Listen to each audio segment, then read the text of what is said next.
Compounds of D block elements, very important compounds, बहुत सारे D block elements के compound है, क्योंकि इतने सारे कंपाउंड्स, इतनी सारी प्रॉपर्टीज हैं इनकी, इसलिए एनसीईआरटी ने आपकी सुविधा के लिए, सीबीएसई ने आपकी सुविधा के लिए सिर्फ 2 ही कंपाउंड्स के बारे में डिटेलिंग दी है। दैट इज कौन कौन से हैं 2 कंपाउंड्स हम पढ़ने वाले हैं। एक है K2Cr2O7, इसी का नाम है potassium dichromate, and another compound is KMnO4, that is potassium permanganate. ये 2 प्राइमरीली हमारे सिलेबस में दे रखे हैं।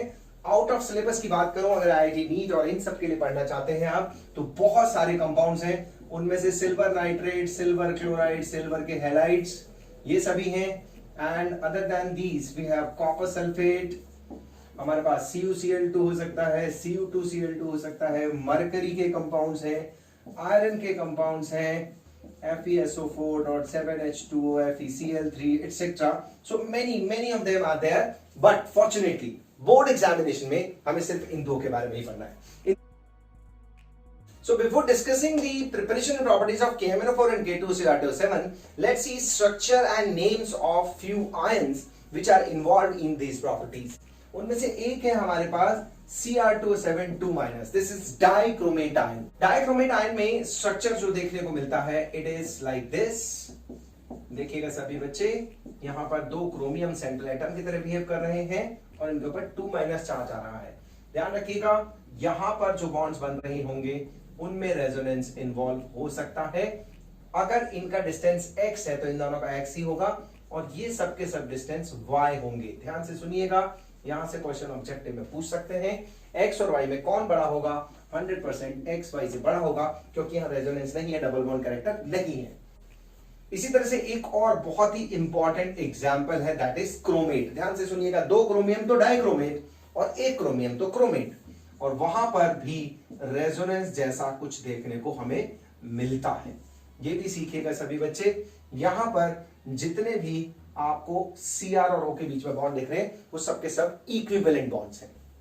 इसी में हम थर्ड जो पढ़ रहे हैं वो है MnO4-, this is permanganate.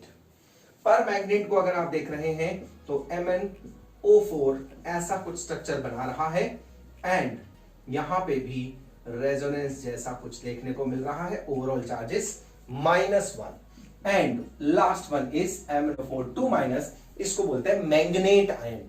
This is permanganate, this is manganate. Manganate में वापस से वही सिचुएशन है, but the only difference is we are having overall 2- charge over there, and here also resonating structure is observed. Is it okay? So ये structures अगर हम 4 याद रख पा रहे तो बहुत इजी रहेगा हमारे लिए। मान लीजिए यहां पर डिस्टेंस है a, सभी का डिस्टेंस a होगा, और यहां पर मान लीजिए डिस्टेंस है b, यहां पर भी b डिस्टेंस दिख रहा है आपको। a और b में किसका डिस्टेंस ज्यादा होगा बताइएगा, कैन यू गेस? तो आंसर इज वेरी ट्रू। यहां पर ओवरऑल -1 चार्ज है, यानी एक ही के पास माइनस था, यानी कि डबल बॉन्ड कैरेक्टर इस वाले में ज्यादा आ रहा होगा, तो B will be greater than A। This is how we can say. ध्यान से सुन लेते हैं फिर से, dichromate, chromate, manganate and permanganate, ये सारे स्ट्रक्चर्स हम पढ़ पाते हैं तो हमारे लिए बड़ा आसान हो जाएगा प्रिपरेशन प्रॉपर्टीज। अब हम शुरुआत करेंगे K2Cr2O7 की प्रिपरेशन एंड प्रॉपर्टीज से। K2Cr2O7 की प्रिपरेशन सबसे पहले सीखते हैं। उसका जो ओर होता है वो होता है chromite ore, right. FeCr2O4 is the chromite ore, जिससे K2Cr2O7 बनता है, नेचर में मिलता है FeCr2O4, क्रोमाइट ओर।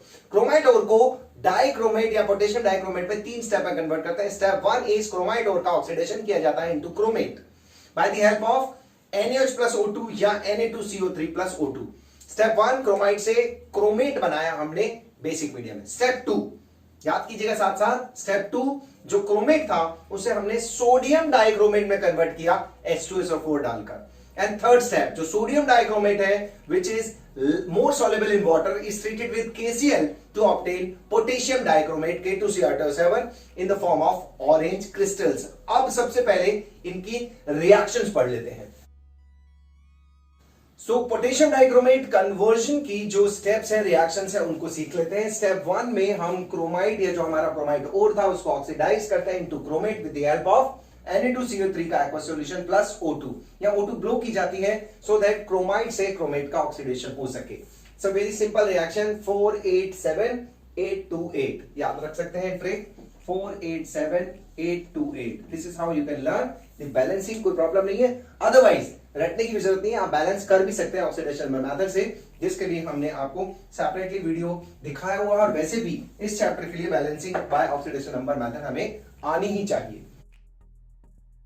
स्टेप 2 क्या होता है देख लेते हैं एक बार। स्टेप 2 में हम देखते हैं कि जो हमारे पास सोडियम क्रोमेट बन गया था, उसका हम उसको कन्वर्ट करने के लिए डाइल्यूट H2SO4 से रिएक्शन कराते हैं and it changes to sodium dichromate along with Na plus and H2O.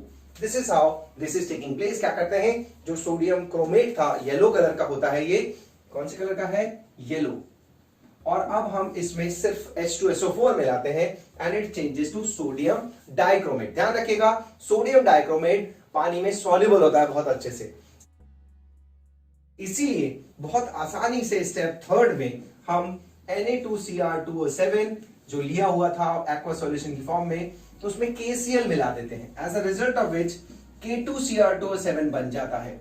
Question arises, sodium और पोटेशियम क्यों रिप्लेस हो गए यहां पर? बिकॉज जो हमारे पास पोटेशियम डाइक्रोमेट मिला है ऑरेंज कलर का, ये वाटर में कम सॉल्युबल होता है। On the basis of solubility it is extracted. तीन स्टेप याद रखने हैं, क्रोमाइड से क्रोमेट, सोडियम क्रोमेट से sodium dichromate and sodium dichromate से पोटेशियम डाइक्रोमेट। बट इसमें फर्स्ट है कि ऑरेंज क्रिस्टलाइन सब्सटेंस होता है। कौन से कलर का दिखता है ये? बहुत ही मस्त ब्राइट ऑरेंज कलर का क्रिस्टल्स दिखते हैं इसके अंदर क्लियरली, जैसा आप देख पा रहे होंगे। इसी तरह से अगर इसके बॉइलिंग पॉइंट की बात करें तो 500 डिग्री सेंटीग्रेड है और मेल्टिंग पॉइंट लगभग 400 डिग्री सेंटीग्रेड है। No need to learn all though, लेकिन वैल्यूज अगर ध्यान हो तो समझ में आ सकती है बात। नेक्स्ट इसी में हम बात कर रहे हैं सॉल्युबिलिटी की। जो इसकी सॉल्युबिलिटी है वो कंपैरेटिवली कम है, वाटर के अंदर कम घुलता है ये पानी में, लेकिन अगर पानी गर्म हो तो अच्छा घुलता है।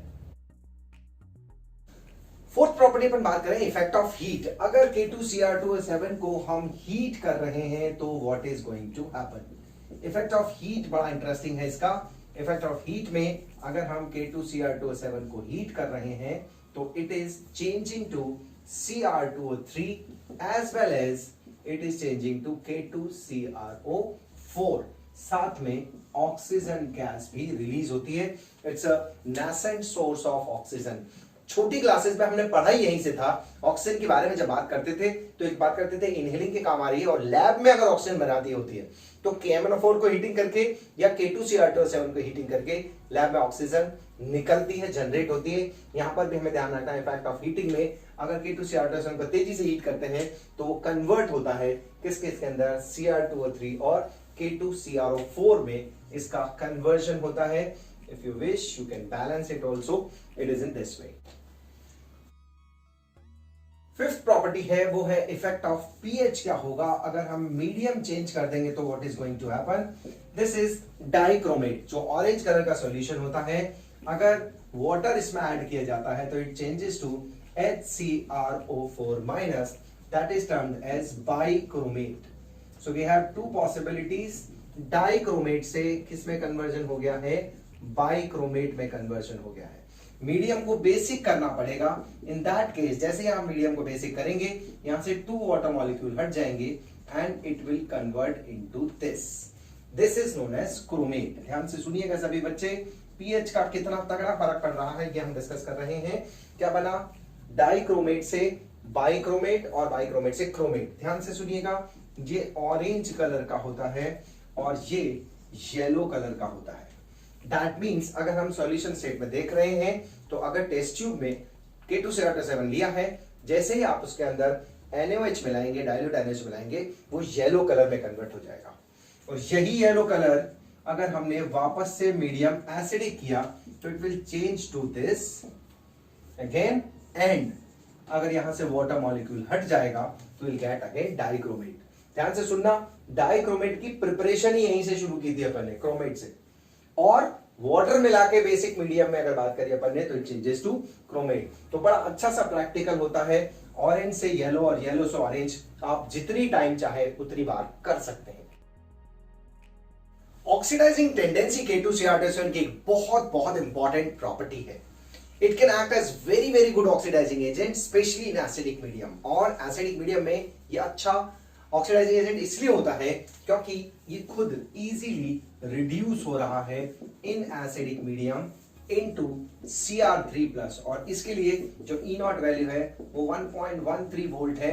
इलेक्ट्रोकेमिस्ट्री में हम पढ़ चुके हैं कि E0 वैल्यू जितनी ज्यादा पॉजिटिव होगी इसका मतलब प्रोसेस इजीली हो जाएगा, यानी कि रिडक्शन इजीली हो रहा है। और जब रिडक्शन इजीली हो रहा है तो गुड ऑक्सीडाइजिंग एजेंट की तरह वो बिहेव करने वाला है। दोबारा सुन लेते हैं, K2Cr7 is good oxidising agent specially in acidic medium, जहां वो खुद रिड्यूस हो जाता है Cr3+ में।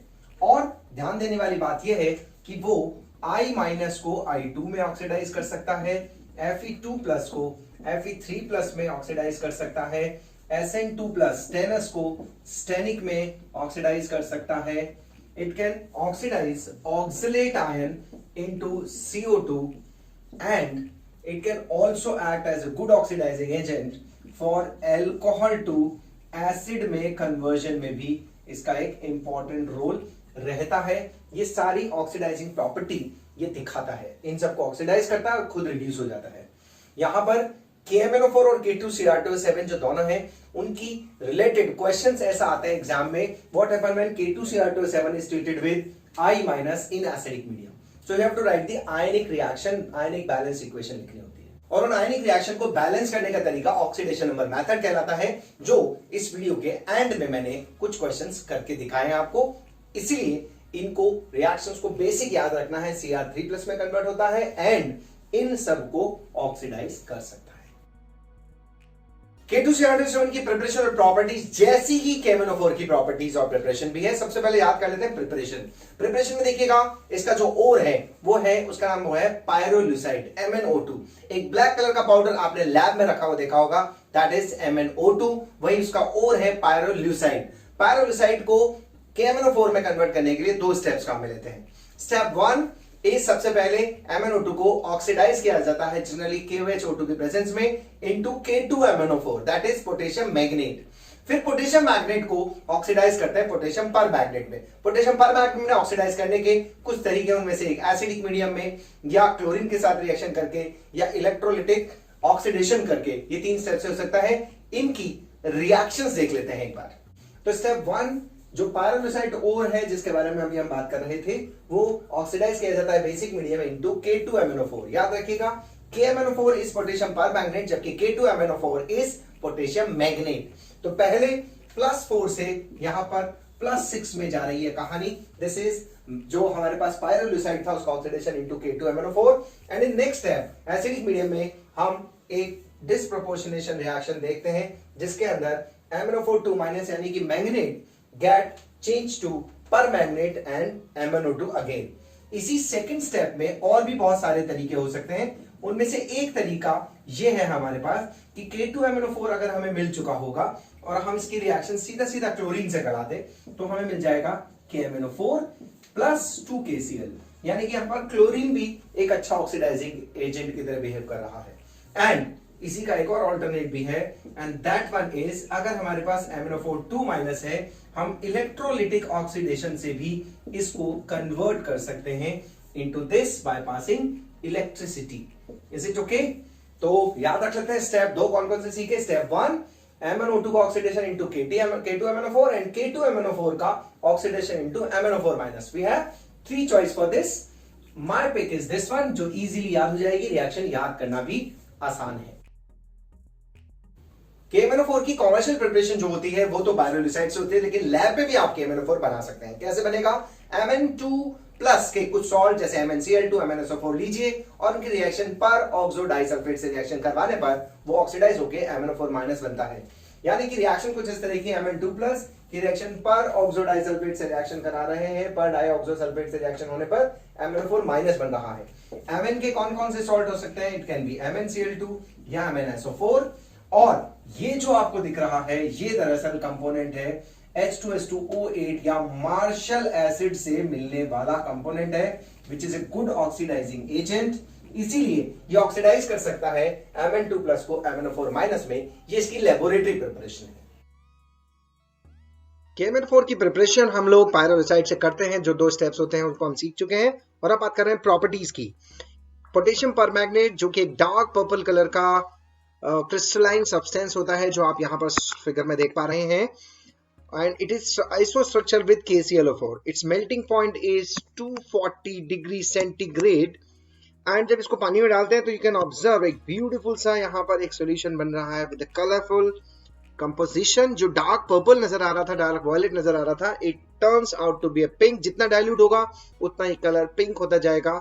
या जो कैरम बोर्ड में जो गोटी होती है, जो क्वीन जिसको बोलते हैं, वो रानी वाला जो कलर होता है, वो एग्जैक्टली वही कलर KMnO4 का सॉल्यूशन का मिलता है। And it is fairly moderately soluble in water at room temperature. लगभग 6.4 ग्राम पर 100 ग्राम ऑफ वाटर में 293 केल्विन पर खुलता है। और अगर टेम्परेचर बढ़ाते हैं तो सॉल्युबिलिटी बढ़ जाती है। नेक्स्ट, वो जैसा KTCr27 में अपन ने पढ़ा था, इफेक्ट ऑफ हीटिंग। ये अच्छा सोर्स है ऑक्सीजन का, और KMnO4 को भी हीट करने पर एक डिस्कम्पोजिशन रिएक्शन होती है और ऑक्सीजन लिबरेट होती है। Potassium permanganate on strong heating at around 513 kelvin temperature changes to K2MnO4 and MnO2 and you can see the structural difference. ये टेट्राहेड्रल मैग्नेट आयन है जो ग्रीन कलर का होता है, और पर्पल कलर का जो टेट्राहेड्रल परमैंगनेट आयन होता है, MnO4 green colour and MnO4- is purple colour, जिनके स्ट्रक्चर्स की हमने वीडियो में इससे पहले भी बात की थी। It has two physical properties of considerable interest, जो कि इसका इंटेंस कलर है और डायमैग्नेटिज्म है। टेम्परेचर बढ़ने से हमने ऐसा देखा है कि जो इसका डायमैग्नेटिज्म है along with temperature dependent weak paramagnetism में कन्वर्ट हो जाता है। इसका कारण नहीं लिखा हुआ, एनसीईआरटी कहती है कि इसको हम हायर क्लासेस में पढ़ेंगे, and that is very true. जो बीएससी थर्ड ईयर के सिलेबस में इसकी पूरी कहानी दे रखी है। So it is beyond the syllabus of our content right now. And the sixth point जो हम डिस्कस कर रहे हैं, manganate and permanganate ions tetrahedral होते हैं। इनमें p pi बैक बॉन्डिंग होती है, overlapping of p orbital of oxygen with d orbitals of manganese होता है, यानी d by p by bonding बनती है। जो ग्रीन मैग्नेट है वो पैरामैग्नेटिक है, क्योंकि उसमें one of the unpaired electron is there, but जो परमैग्नेट है वो डायमैग्नेटिक है due to absence of all unpaired electron. तो याद रखना है MnO4- और MnO4 में दो basic difference, one is of colour and other is of that magnetic property. Properties of KMnO4 को अगर हम नेक्स्ट लेवल पे लेके जाते हैं तो एग्जैक्टली सेम K2Cr27 की तरह KMnO4 में भी होता है। ये बहुत ही अच्छा ऑक्सीडाइजिंग एजेंट है, लेकिन K2Cr27 सिर्फ एसिडिक मीडियम में acidic property oxidising property show कर रहा था। KMnO4 on the other hand shows oxidising property in different medium, right. अगर न्यूट्रल मीडियम, एसिडिक मीडियम और बेसिक मीडियम में बात करें तो अलग अलग तरह की यहां पर रिएक्शंस देखने को मिलती हैं, और उनकी E0 वैल्यूज यानी कि स्टैंडर्ड रिडक्शन पोटेंशियल वैल्यूज भी डिफरेंट होती हैं। नॉर्मल कंडीशन में अगर आप देख रहे हैं, जो फर्स्ट वाला है वो बेसिक मीडियम में है, ये ऑलमोस्ट न्यूट्रल मीडियम में है, and the one is in acidic medium. अब हम बात कर रहे हैं प्रॉपर्टीज में KMnO4 क्या क्या कर सकता है। अकॉर्डिंग टू एनसीईआरटी ये चार रिएक्शन दे रखी हैं। जो परमैंगनेट सॉल्यूशन है वो ऑक्सिलेट्स को कार्बन डाइऑक्साइड में कन्वर्ट करता है, फेरस को फेरिक में यानी आयरन 2 को आयरन 3 में कन्वर्ट करता है, और नाइट्राइट को नाइट्रेट में एंड I- को I2 में कन्वर्ट कर देता है, जिनकी हाफ रिएक्शंस आप देख पा रहे हैं स्क्रीन पर। और खुद याद रखना है MnO4- किस में कन्वर्ट हो जाता है, it itself get change to Mn2+। ये हमें balancing by oxidation number method में सीखनी है, लेकिन इसकी और भी रिएक्शंस होती हैं। कौन कौन सी होती हैं? ये चार तो हमें याद रखनी जो एनसीईआरटी में दे रखी है। इसके अलावा भी कुछ रिएक्शंस होती हैं, वो ये हैं। अल्कलाइन और न्यूट्रल मीडियम में जैसा हम कह रहे थे, ये इथीन से ग्लाइकॉल बना सकता है, I- से IO3- भी बन सकता है। न्यूट्रल या अल्कलाइन मीडियम की बात हो रही है। ये अल्कलाइन और जो न्यूट्रल मीडियम होता है उसमें भी अच्छा ऑक्सीडाइजिंग एजेंट है। I- से IO3- बना रहा है, ध्यान रखिएगा। जबकि अगर एसिडिक मीडियम की हम बात कर रहे थे तो I से I2 मिल रहा था। ये याद रखना है, बेसिक डिफरेंस जो दोनों में दिख रहा है। H2S को यानी कि सल्फाइड को सल्फर में ऑक्सीडाइज करता है। MnO4- Mn2+ को भी MnO2 में कन्वर्ट कर देता है। ये सभी को क्लियर है रिएक्शंस जो यहाँ पे हमारे सामने लिखी हुई हैं। These are the reactions. And neutral या फेंटली अल्कलाइन सॉल्यूशन में थायोसल्फेट को क्वांटिटेटिवली ऑक्सीडाइज करके सल्फेट में कन्वर्ट कर सकता है। Thiosulphate is S2 O3 2 minus, इसमें कन्वर्जन कर देता है। इस तरह से अल्कलाइन या न्यूट्रल मीडियम में हम बात कर रहे हैं तो एनसीईआरटी की रिएक्शन हमें एक याद रखनी है, I माइनस से iO3 माइनस का बनना है और सल्फाइड से सल्फर का बनना है एंड थायोसल्फेट से सल्फेट का बनना है। जबकि एसिडिक मीडियम में यही रिएक्शन I माइनस से I2 बना रही थी। ये बेसिक डिफरेंस है दोनों के अंदर, that we need to remember. Acidic medium की कुछ और रिएक्शंस भी हम जानते हैं, उनमें से जो डाइल्यूट H2SO4 के साथ होती हैं, कुछ एनसीईआरटी में दे रखी हैं, कुछ एडिशनल भी दे रखी हैं। उनमें से फेरस से फेरिक, I माइनस से I2 का बनना, H2S से सल्फर का बनना एंड नाइट्राइट से नाइट्रेट का बनना, ऑक्सैलिक एसिड से CO2 का बनना और HCl से या HBr या HI से X2 का बन जाना भी एसिडिक मीडियम की इंपॉर्टेंट रिएक्शंस हैं। ये कंप्लीट बैलेंस इक्वेशन हमने यहाँ पे लिखी हुई है, जिनके बारे में हम लोगों ने बैलेंसिंग को ऑक्सीडेशन नंबर मेथड से सीखना है। That need to be learn and for that we have provided a separate video for this, जो आप ऑक्सीडेशन नंबर मेथड के लिए सीख सकते हैं। इसके कमेंट बॉक्स में मैंने एक लिंक भी डाला है, वो आप देखकर बैलेंसिंग सीख सकते हैं।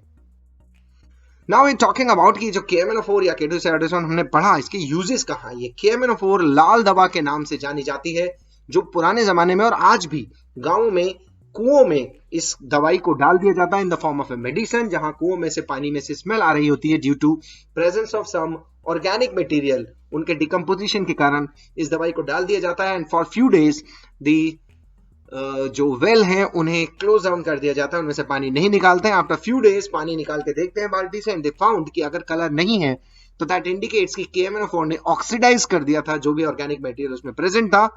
इस तरह से ये बहुत अच्छा ऑक्सीडाइजिंग एजेंट है वाटर प्यूरिफिकेशन के लिए।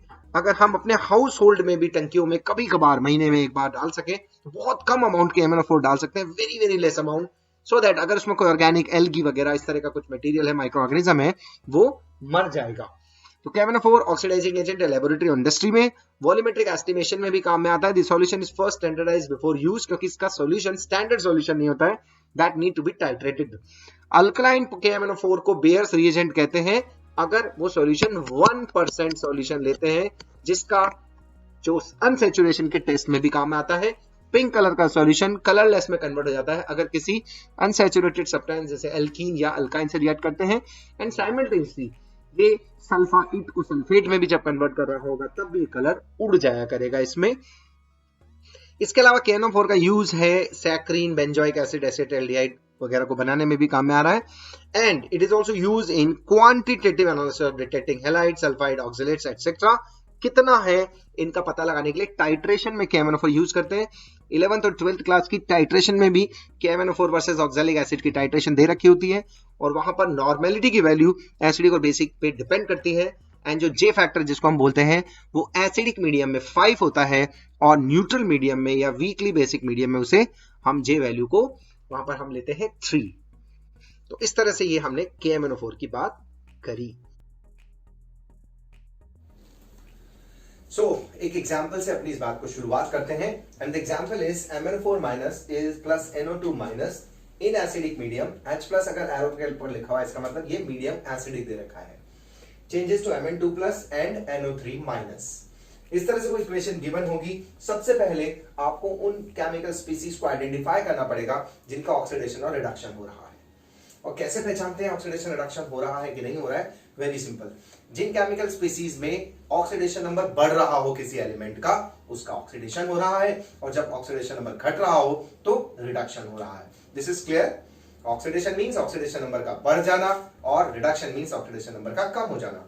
तो लेट्स सी यहां पर Mn को अगर हम देख रहे हैं तो ऑक्सीडेशन स्टेट हम निकाल सकते हैं x plus -2 into 4 is equal to -1, x -8 is equal to -1, तो x इज इक्वल टू आ गया हमारे +7। इसका मतलब यहां पर Mn का +7 है। यूजुअली रिएक्शंस में जो हमें गिवन होती हैं उनमें ऑक्सीजन का ऑक्सीडेशन रिडक्शन यूजुअली नहीं होता है 99% केस में। तो अदर देन ऑक्सीजन बाकी एलिमेंट्स को हम चेक कर लेंगे।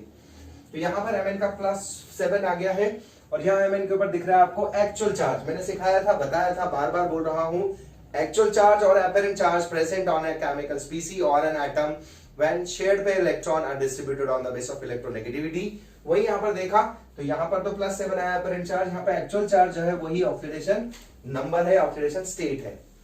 अब यहां पर n के लिए अपन देखते हैं, n के लिए कैलकुलेशन कर लीजिए, x plus -2 into 2 is equal to -1, तो x इज इक्वल टू आ गया -1 + 4 that is +3। So this is okay. Oxidation number of the chemical species which is undergoing oxidation reduction हम कंसीडर कर रहे हैं। यहां पर NO2 माइनस में n का कितना आ गया है, ऑक्सीडेशन नंबर इज +5। कैसे निकाला, फिर से कैलकुलेट कर लेते हैं, x -2 into 2 is equal to -1, x plus -2 into 3 is equal to -1, तो x -6 इज इक्वल टू -1, तो x इज इक्वल टू आ गया +5। ये ऑक्सीडेशन नंबर निकालना आप सभी को पहले वाले वीडियो से सीख चुके हैं आप। ये सब अगर क्लियर है तो नाउ वी कैन प्रोसीड। आप ध्यान से देखिएगा कौन सी केमिकल स्पीसी का ऑक्सीडेशन हो रहा है, कौन से का रिडक्शन हो रहा है, ये चेक कर सकते हैं आप। +7 से +2 जा रही है, तो इसका मतलब इसका रिडक्शन हो रहा है, और ये 3 से 5 पे पहुंच रही है, इसका मतलब इसका ऑक्सीडेशन हो रहा है। तो this is clear, oxidation reduction हमें समझ में आ गया। अब देखिएगा +7 से +2 जब कोई केमिकल स्पीसी जा रही है तो कितने इलेक्ट्रॉन्स का चेंज हुआ है। आई थिंक इलेक्ट्रॉन गेन क्या है, रिडक्शन हुआ मतलब इलेक्ट्रॉन गेन क्या है, यानी कि इलेक्ट्रॉनिफिकेशन हुआ है। In that case it will accept 5 electron.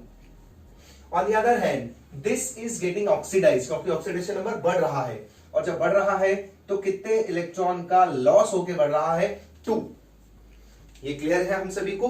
किसी भी रिडॉक्स रिएक्शन में इलेक्ट्रॉन का लेना देना, the electron transfer, one is giving electron, other is getting electron, electron का लेना देना should be equal, then only reaction is possible. ऐसा नहीं हो सकता कि किसी केमिकल स्पीसी ने इलेक्ट्रॉन दे दिया और दूसरे ने नहीं दिया।